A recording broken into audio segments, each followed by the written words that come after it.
Na rantsi da Allah. Na rantsi da Allah. Goje yau ba zai kwana ɗakin uwarsa ba. Sai dai ya kwana inda ya dace.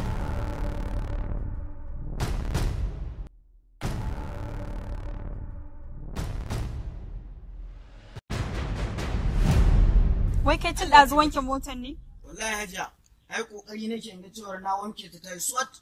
Amma dai ka san cewa ina da interview da 'yan jarida ko? Kware ku Hajiya na sani.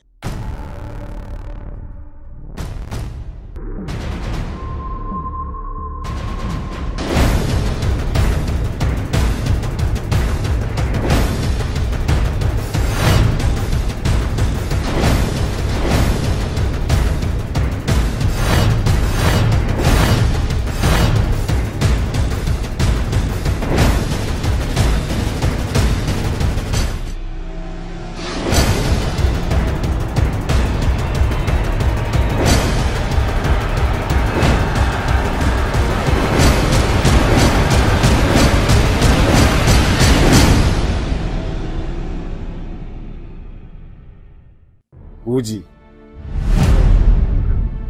Lamarin yarinyar nan Goje yana ban tsoro Goje. Yanzu haka da zan fita. Sai da na samu na kwantar mata da hankali. Sannan ta ce min ma za ta je su. Aba Halima. Wai me haka? Ba na miki magana akan shi irin wannan damuwar da kike yi ba. Ko iyayenmu da suka rasu kai biki shi wannan damuwar da kike ciki. Ya na yi ƙoƙari na ga na cire wannan damuwa a cikin zuciyana amma kuma ya ƙi ya mantu.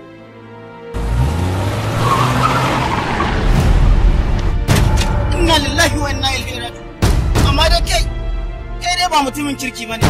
Duk wadin hanyar nan ka rasa inda zaka bi sai ka biyo ka gogi mota Hajiya. Kai dai ba mutumin kirki bane. Hajiya fito ki gare abin da dan ɗiyan nan ke. Ai yayi banna. Yayi gurgu. How dare you, baka da hankali ne ko baka gani ko kai makawo da zaka zo ka goga mu wannan makamin naka. Ko kai makawo. Ya ga kuma matsalan ku yana pedestrian din komai kunya mutum sai ku ci waya kure ka san baka iya tuki ba me biyo da kai. Me yasa kawo masu? A ga ina ta wani kwaman baki a wuri duk abin da ke gada ma baki. Duk abin da na ga dama. An gaya da ki.